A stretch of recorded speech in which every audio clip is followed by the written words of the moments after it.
to the channel. Really glad you joined us. Hope you like what you hear. So, here at Salty Ginger Talk, those of you that are returning listeners know this is a podcast where we confront life and its challenges head on. We ditch the excuses. We're not going to make excuses for ourselves or each other. We're going to sharpen our minds, and we want to live with purpose, with discipline, and with clarity. So today, we're going to talk about something that will literally rewire your brain and set you up for success. It changes your future, and it's a shift from a fixed mindset to a growth mindset. So we've talked about this subject before. You know, we have great guests that come on to our podcast. They're every 3 episodes a week. We have people that come on and talk about what they've learned through the challenges in their life and how they've applied those learnings to build a happy, fulfilling, purposeful life based on what they learned from their challenges. And every single one of those people is exhibiting a growth mindset. And that's why it's so important. That's why we're talking about it again. We're going to keep hammering on it because we do this to ourselves all the time. And I'm no different. I always say I don't throw stones because I live in a glass house. I slip into negative mindset sometimes. I slip into questioning things sometimes. And we all need to remind ourselves that we've got to have a growth mindset. So, what is a fixed mindset? What's the difference between a fixed mindset and a growth mindset? So, if you've ever heard yourself saying to yourself, I'm just not that good at it. It's just not for me. I'm not a natural at that. I'll never be able to do that, whatever that is. That's a fixed mindset. All right? That's just the way I am. Fixed mindset. We've got to stop that from happening in our lives because those aren't facts. Those are stories we tell ourselves. And we all know that stories can be changed. So if we change the story that we tell ourselves, we change the trajectory of our life and the trajectory of what's possible in our life. So, as we always do here, we're going to give you 5 reasons and or ways that you can change from a fixed mindset, I'm not good at that, I'm not wired that way, to a growth mindset. I can learn how to do that. I'm getting better at that. That is possible because I think it's possible.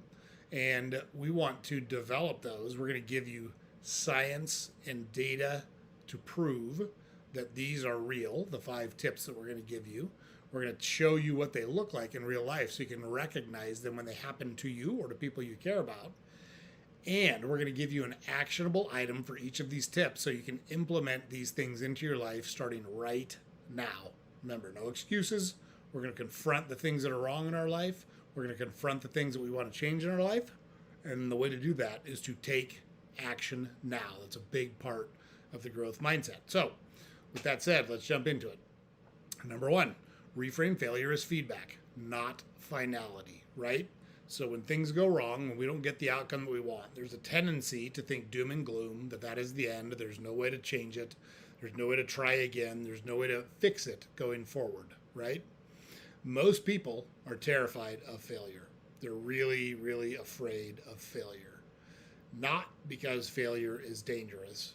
It's because we attach our identity to it. We've got to learn to stop doing that. You're more than the sum of your successes or failures. You're more than that as a person.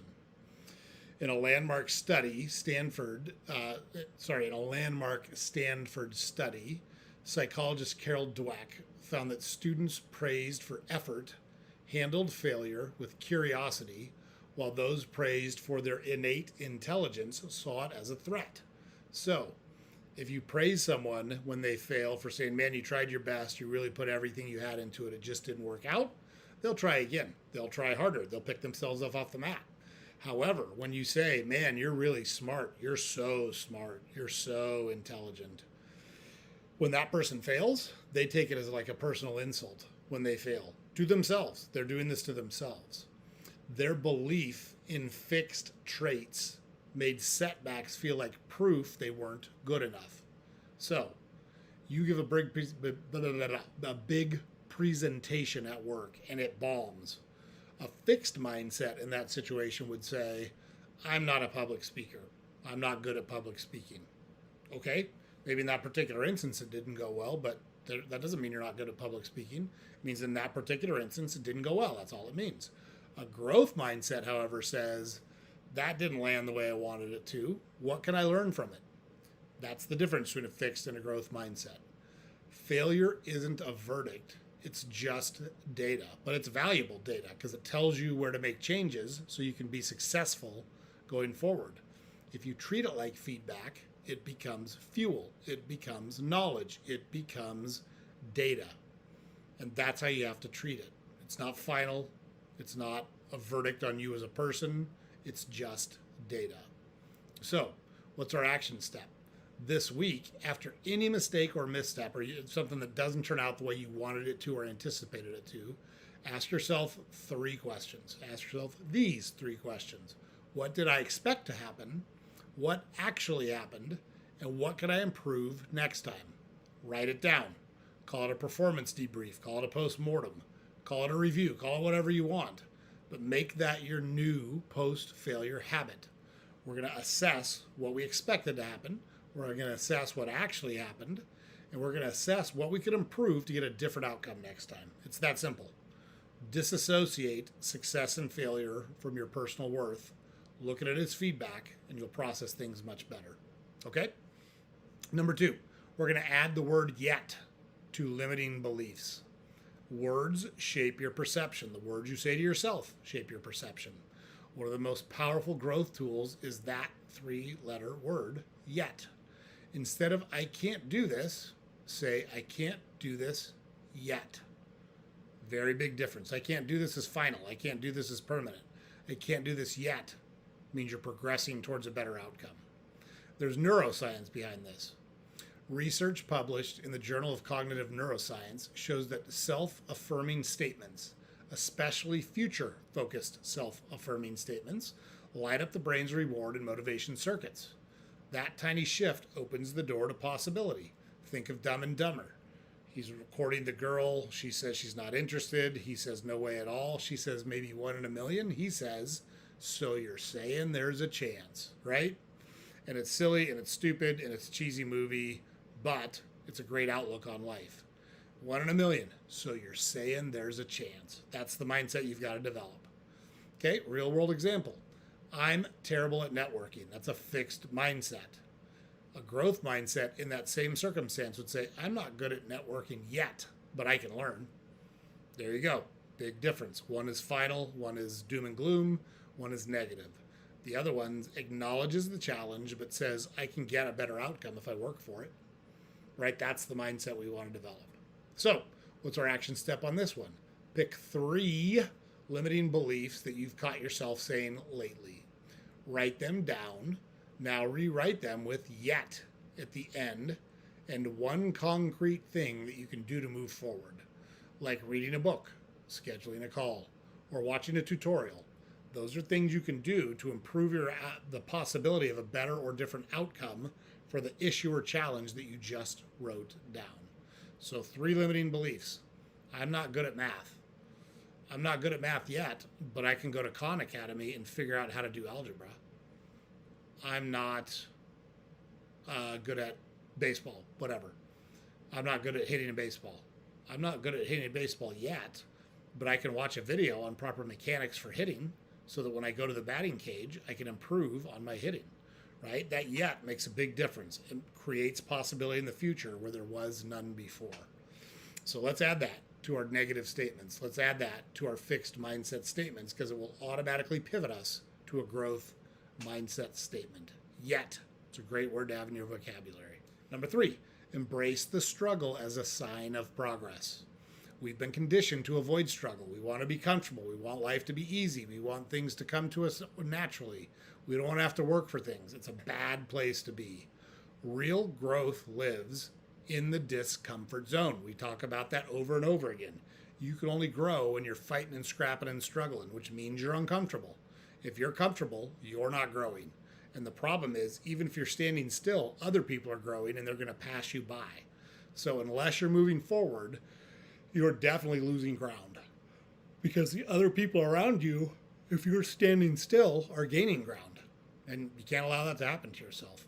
2018 study in the Journal of Experimental Psychology found that people who experienced more mental strain while learning retained the information longer and understood it better. That's called desirable difficulty. That means you're struggling on purpose. You're putting yourself in situations intentionally to be uncomfortable so you can grow and learn and change.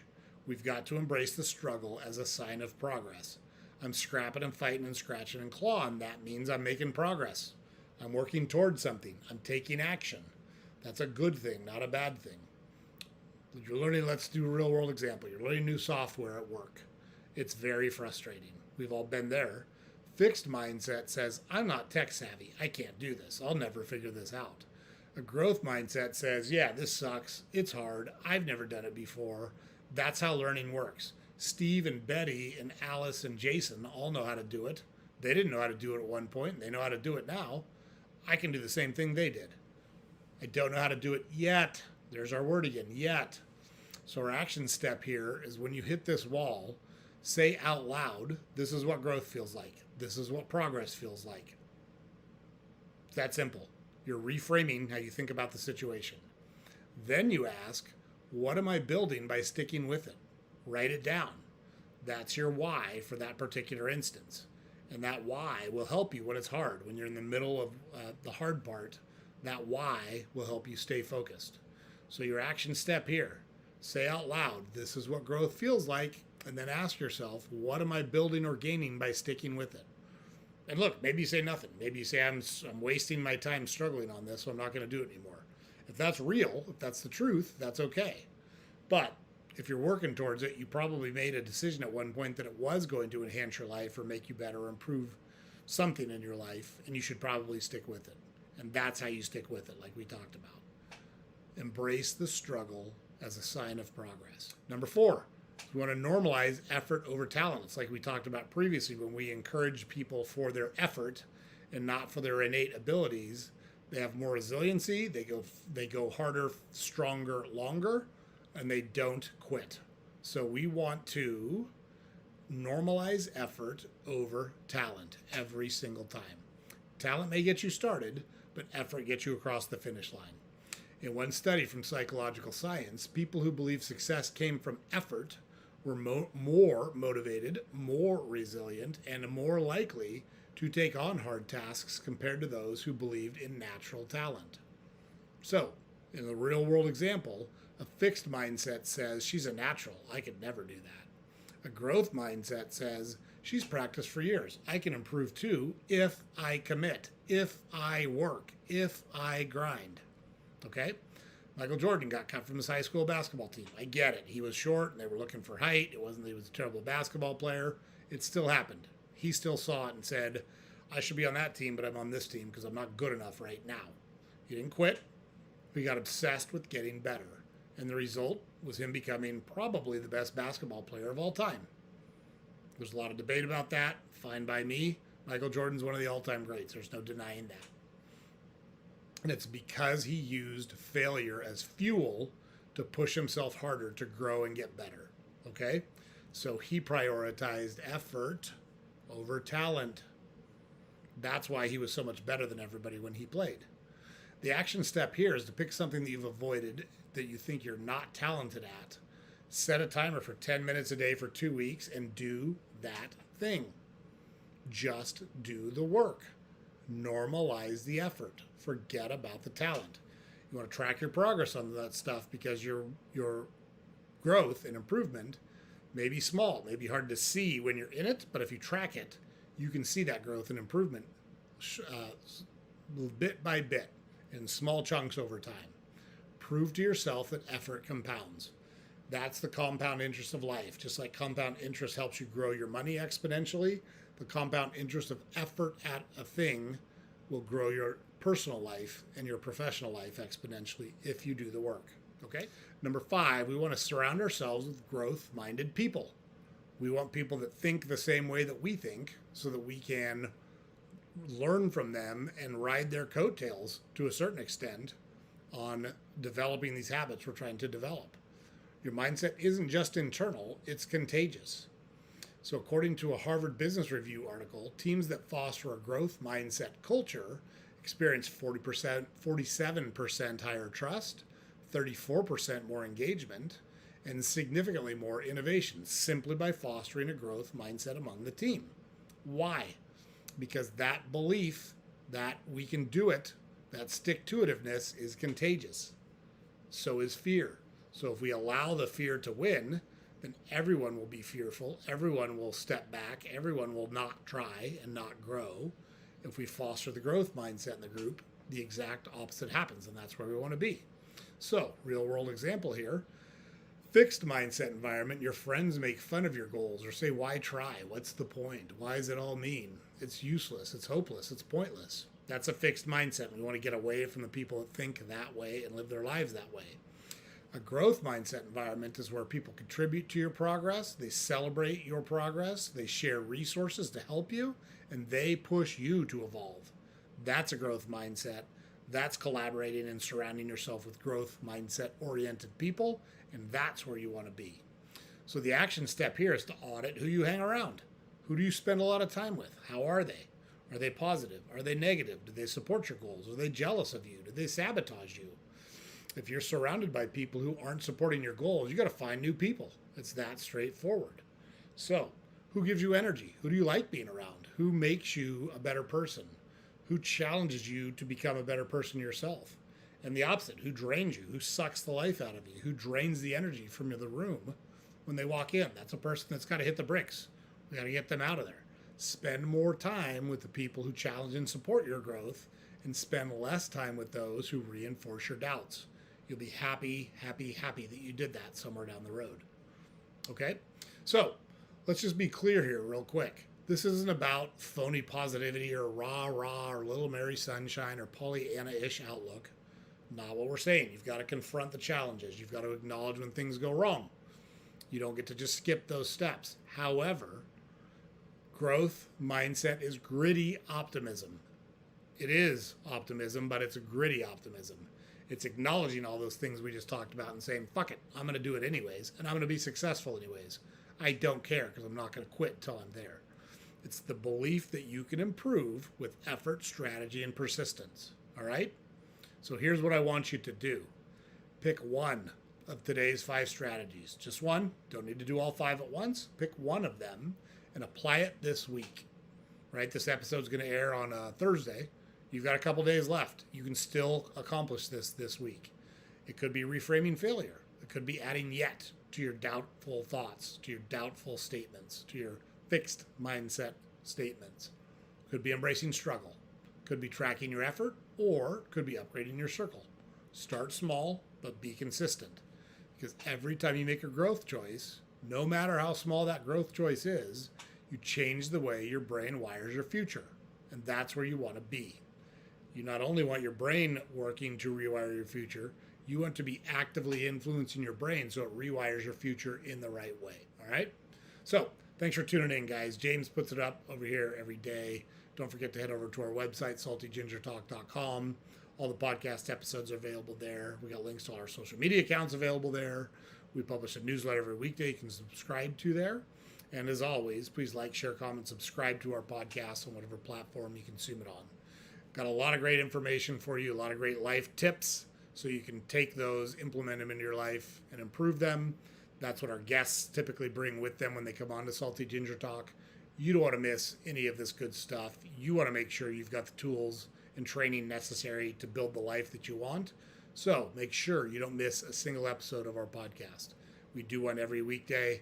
Love having you here. We will see you on the next one.